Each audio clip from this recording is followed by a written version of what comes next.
అబ్బా వీడెవడే బాబు, రోజు ఇన్స్టిట్యూట్లో ఫాలో అవుతున్నాడు. ఎప్పుడు పడితే అప్పుడు ఫోన్ చేస్తున్నాడు. కాల్ లిఫ్ట్ చేయి. హే దివ్య, ఎందుకంత ఇగ్నోర్ చేస్తున్నావు? ఇన్స్టిట్యూట్లో మాట్లాడడం ఇష్టం లేకపోతే కనీసం ఫోన్లో ఇలా మాట్లాడొచ్చు కదా. ఫ్రాంక్లీ దివ్య, నువ్వు చాలా అందంగా ఉంటావు. ఇది ప్రాబ్లం. కింద ఫ్లాట్ లో మాధవ్ ఉన్నాడు కదా, తను మీడియాలోనే వర్క్ చేస్తాడు. తనకి చెప్తే షీ టీం వాళ్ళకి కంప్లైంట్ చేస్తాడు. చెప్పు చూడు, ప్రాబ్లం సాల్వ్ అవుద్దేమో. ఓకే.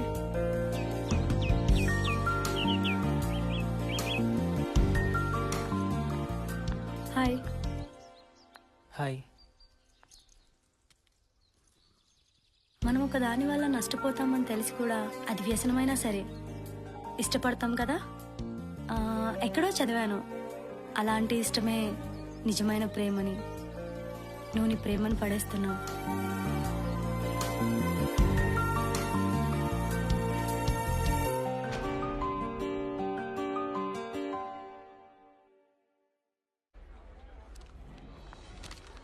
సార్ రేపు రిపోర్ట్ అయింది సార్. ఎక్కడ? ఇంకా డీటెయిల్స్ రావాలి సార్. బంజారా హిల్స్లో అయితే బ్రేకింగ్ అయ్యండి, తండాలో అయితే స్క్రోలింగ్ అయ్యండి. Okay sir. ఏంటి సార్ ఇది? ప్లేస్ ఇంపార్టెంట్ రా సార్. ఇష్యూ నేను చేద్దాం సార్. వెంకట్, ప్రభుత్వ శాఖలో అవినీతి కథలు, బోరింగ్ కంటెంట్. జనానికి కూడా తెలుసు, 2 రోజులు అడావిడి చేసి వదిలేస్తారని. అతిపెద్ద అవినీతి సార్. అవినీతిని తప్పుగా చెప్పడం పెద్ద తప్పు వెంకట్. ఓ పని చేయండి, వీలైతే ఎక్కడైనా స్క్రోలింగ్ చేసుకోండి. అది స్క్రోలింగ్ వేయటం ఏంటి సార్? మంచి ఊపున్న కంటెంట్ ఆలోచించు వెంకట్. ఆ ఫిల్మ్ డెస్క్ వాళ్ళతో కూర్చోండి, మీటూని మళ్ళీ లేపుదాం. అది మాత్రం బోరింగ్ కాదా సార్? నీ ఏజ్ ఎంత? 35 సార్. మీడియాకి వచ్చి 10 సార్. ఇక్కడ 20. ఏం నేర్చుకున్నావు వెంకట్? వార్త అనే దానికి సాలబిలిటీ ఉండాలి. హాయ్. హాయ్. Small favour. ఇన్స్టిట్యూట్లో ఒకడు బాదర్ చేస్తున్నాడు. ఏమైంది? Anything wrong? ఇదిగో వాడే ఫోన్ చేస్తున్నాడు, నువ్వే లిఫ్ట్ చేయి. హాయ్ దివ్య, ఏంటి డ్రెస్ త్వరగా వెళ్ళిపోయావా? ఈరోజు డ్రెస్లో ఎంత బాగున్నావో తెలుసు. హలో, ఎవరు? కట్ చేశాడు. నీ వాయిస్ వినేసరికి భయపడ్డాడు కదా. పోలీస్ వరకు ఎందుకు, ఒకసారి ఇన్స్టిట్యూట్కి వస్తావా? మన ఇద్దరిని కలిసి చూస్తే వాడే అర్థం చేసుకుంటాడు.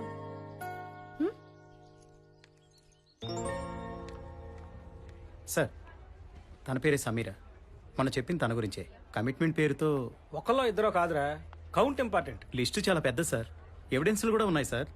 ఆ ఎవిడెన్స్లతో మనకు పనేటి? ఆ లాక్కోడాలు పీక్కోడాలు వాళ్ళ తలనొప్పి. ఓపెన్గా మాట్లాడుతుందా? Yes sir. మొబైల్లో సరిగా తెలియట్లేదు. బాగుంటుందా మరి? బాగుంటుంది సార్. దాని బాధ గురించి తర్వాత. బాగోకపోతే అన్ని గంటలు దాన్ని ఆవిడ చూస్తాడు. Okay sir. మూర్తికి డీటెయిలింగ్ చేయి. అలాగే సార్. ఓకే. హాయ్.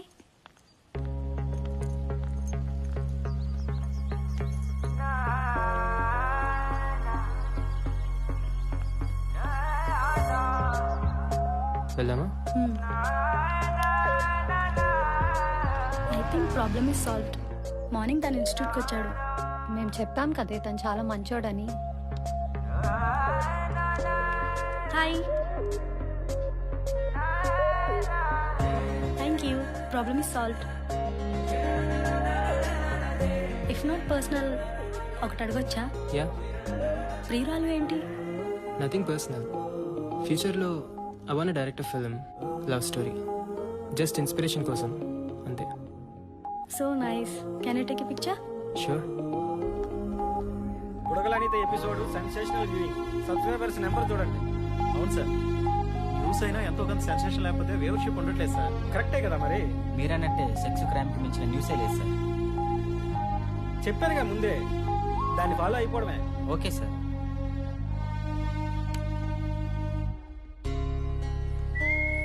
ఏం చూస్తున్నావురా? ఫోన్లో ఎవర్రా పిల్ల? ఫస్ట్ అవర్లోనే దాన్ని పిక్స్ చూస్తున్నావంటే నేనైనా బోరు కొట్టి ఉండాలి, లేదా అమ్మాయి మీద అంత కోరికైనా అయి ఉండాలి. అదేం లేదు సార్, మా పై ఫ్లాట్లో ఉంటుంది ఫ్రెండ్స్తో పాటు. ఐ థింక్ జిఆర్ఈ కోచింగ్ కోసం వచ్చింది. నిజం చెప్పు. అది కాదు సార్.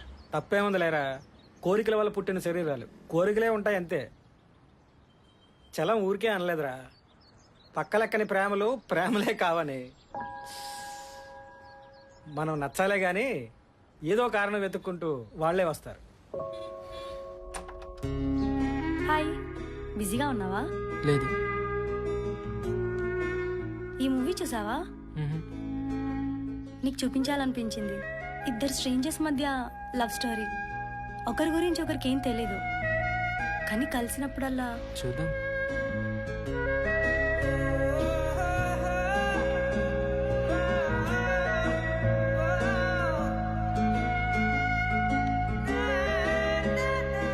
ఆగు, ఫార్వర్డ్ ఎందుకు చేస్తున్నావు? చూడు, that's the beauty of the film.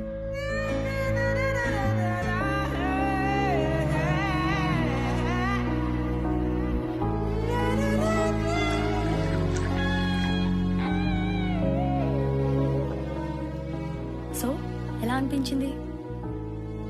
More than love నాకు కొంచెం సెక్షువల్గా అనిపించింది. డిఫరెన్స్ ఏంటి? మ్హూ. చెప్పడానికి ఏం లేనప్పుడు maybe sex is the final expression అవ్వచ్చు కదా.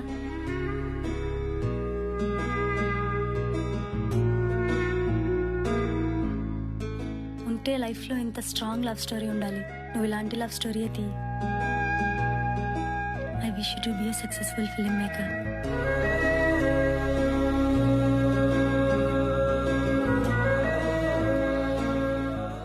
Actually you smell very different. ప్రతి మనసులో కొన్ని రూపాలుంటాయని, అవి కలిసినప్పుడు ప్రేమ కథలు జరుగుతాయని చదివినప్పుడు నమ్మలేదు. ప్రతిరోజు ఏం మార్పు ఉంటుంది? అయినా చూడాలి కదా madam. Evening doctor appointment fix అయింది. నా వల్ల కాదు ప్రకాష్, ఇలానే ఉండని. నేను ఒకటి చెప్తా, నువ్వు చేస్తావా? దివ్యాని బెళ్ళికలు. ఒకరోజు నేను ఉండను ప్రకాష్. ఆ రోజన్నా తను నీతో ఉండాలి. నా కూతురు కాకపోయినా తను నీ కూతురే. నా మాట విని దివ్యాని బెళ్ళికలు, తనతో మాట్లాడు, ఓకేనా?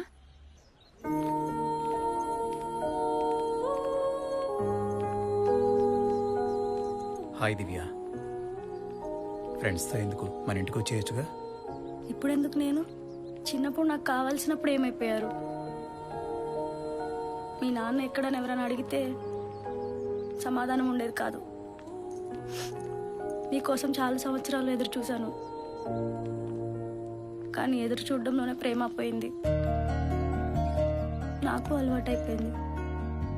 నీకు ఇప్పుడు కొత్తగా ఎందుకు? ఏం జరిగిందో తెలుసుకోవా? చిన్నప్పటి నుండి ఎవరో ఒకరు ఏదో ఒకటి చెప్తూనే ఉన్నారు. ఇప్పుడు మళ్ళీ కొత్తగా తెలుసుకోవడానికి ఏముంది? సార్, సమీర వచ్చింది. Hi sir. ఈయన తెప్పించమంటావమ్మా? లేదు సార్. నువ్వు మాట్లాడేటప్పుడు ఏమి దాయకుండా మాట్లాడతావు కదా. సార్. కొంచెం ఎమోషనల్ అవుతుండాలి, ఏడుస్తూ ఉండాలి, చాలా బాధపడిపోతూ ఉండాలి. Okay sir. ఇవే కథలు నా చిన్నప్పటి నుంచి వింటున్నానమ్మా. ఆ రోజుల్లో చెప్పుకోవడానికి వేదికలు లేవు, ఇప్పుడు మేము ఉన్నాం. చాలా మంది సార్. తెలుగులోనే తిట్టమ్మా, ఏం పర్వాలేదు. అప్పుడప్పుడు మా యాంకరు ఏడద్దమ్మా ఏడద్దమ్మా అని చెప్తూ ఉంటుంది. అయినా నువ్వు పట్టించుకోకుండా నీ ఇష్టం వచ్చినట్టు నువ్వు మాట్లాడు. నువ్వు ఎంత ఏం తిట్టాలనుకుంటే అది తిట్టే.